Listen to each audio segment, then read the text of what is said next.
Hello everyone, welcome to Basically Netta. I'm Netta and this is the April showers tag.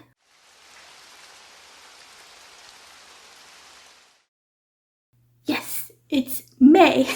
It's not April anymore, but I was tagged by my friend Graham from Graham Matthews on this tag, which is April showers tag.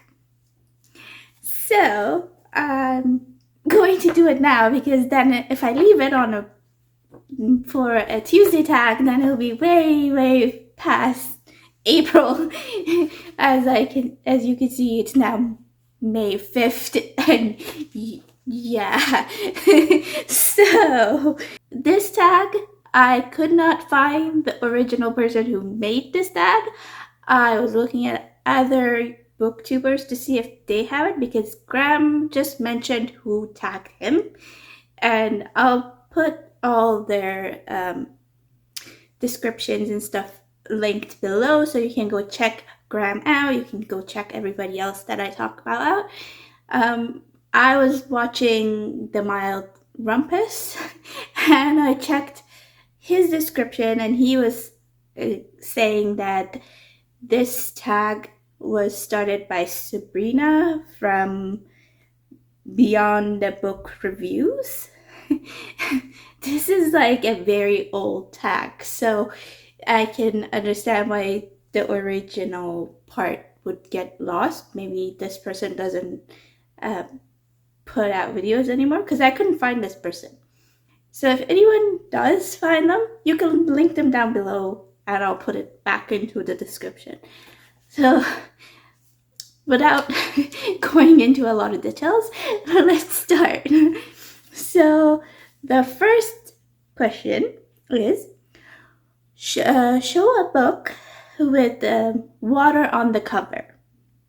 And I went through all of my books and even the Goodreads list that I have of the books that I have actually read to find a book with water on it or rain on it or anything on it that is remotely towards water.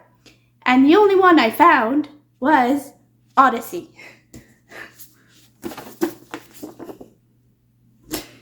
I'm sorry, I have to go with a classic on this one. Odyssey by Homer. This is the only one I have. And yeah, I read this in high school and then I read it again in university for a classical civ class. So I don't think I've actually touched it since 2010. No, wait, even earlier, 2008, I think. That was this course. Yes, I'm that old. Okay, calm down. Question number 2. What is a classical novel you like to curl up on the couch with? Okay, so classical. I don't really read classics. I read a lot of fantasy. So in that point of view, you can see I read a lot of Brandon Sanderson and a lot of N.K. Jemisin. Those are my go-to people. If it's raining, these are the ones I'm gonna grab. So those are the people that I read. Question number 3. Share a scary book you would read during a rainstorm. I recently did like a comparison / horror books during October, and I'd say that The Daughter of Dr. Moreau by Sylvia Maria Garcia would be a good one for a rainy day. I was comparing it with the original one, and don't do that because it's around the same thing, but it's not really. If you want to know more about it, just go check out my video on it. I have a video on this stuff. So yeah, let's move on. Number 4, what is a good book recommendation for a rainy day? I would just grab a novella on a rainy day just because it would be easy to read the whole day, and yeah, you don't feel like you're wasting your time. So like something by Tegan Fisher. So most of her books are novellas.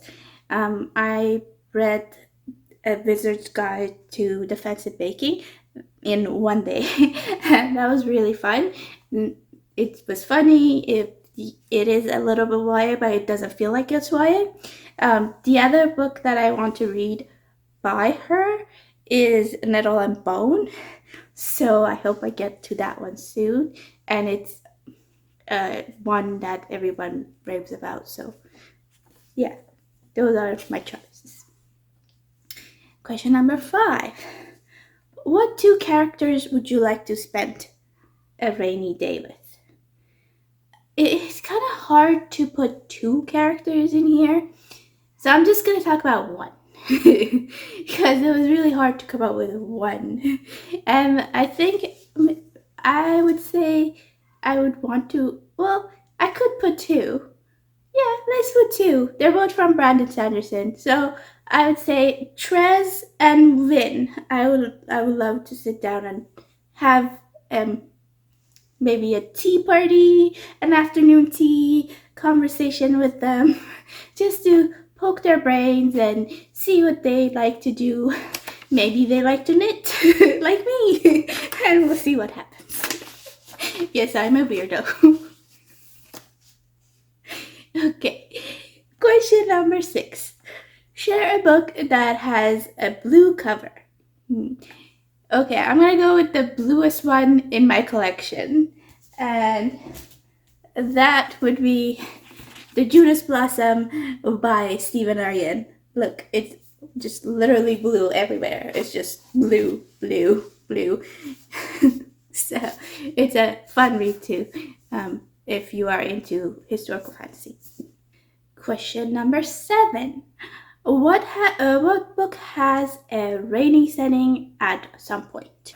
This chunker, The Way of Kings. Kelsier gets stuck in a rainstorm a few times in here.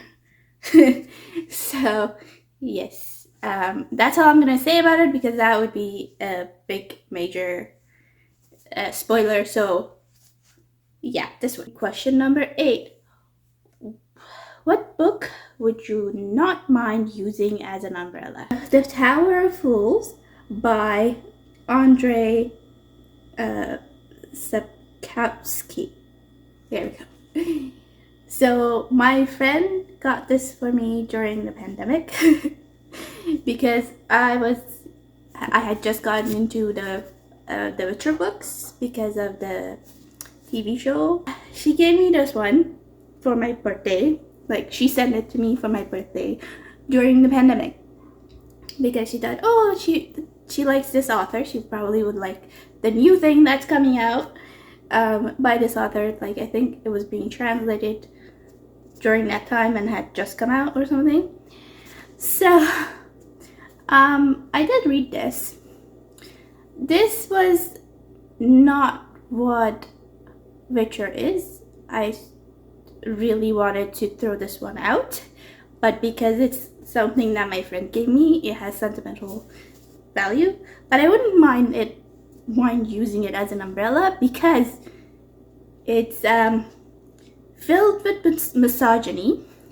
It is supposed to be a historical fiction fantasy. It is a huge info dump. Like, I already know about this historical situation. I don't need to know anymore. And if you don't really know about it, you can always Google about that period, right? So why would you put so much of that in here? And then on top of that, you're putting a lot of info dump of the characters and how misogynistic they are. So yeah, this one can go under the rain if I have to. Question number 9. What character would you like to share an umbrella with? I'm going to say Hilo from the Green Bone Saga. One, he would probably have a good, we would probably have a good conversation between us, considering, you know, what he does for a living. And even if we don't have a conversation between us, I still would be fine with being stuck under an umbrella with Hilo. Wink, wink, nudge, nudge. Yeah.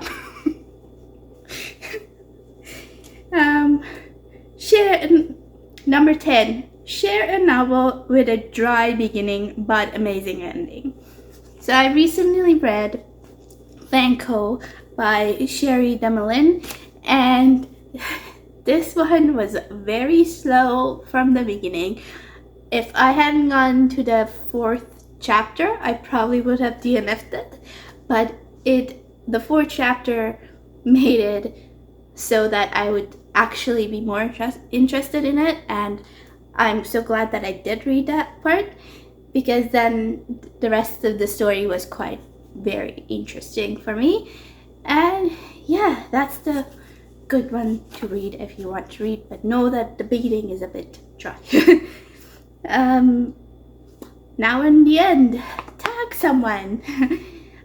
So I'm going to tag Read to Fit. He is a newbie, and he's been commenting on my videos, and I think he only has 3 videos so far on his channel. So go check him out and see if you like him, and you know, give him some love. And that's it for the tag. Just a little update on the channel. I'm going to change my posting days just because 3 videos a week has been a little hard to do, considering that, you know, I have family, I have friends, and I have a 9-to-5 job. So I'm not going to always be reading and, you know, coming up with videos like that for, you know, I kind of need a little bit of time for my family and those kind of things. So I'm just going to be posting 2 videos a week from now on.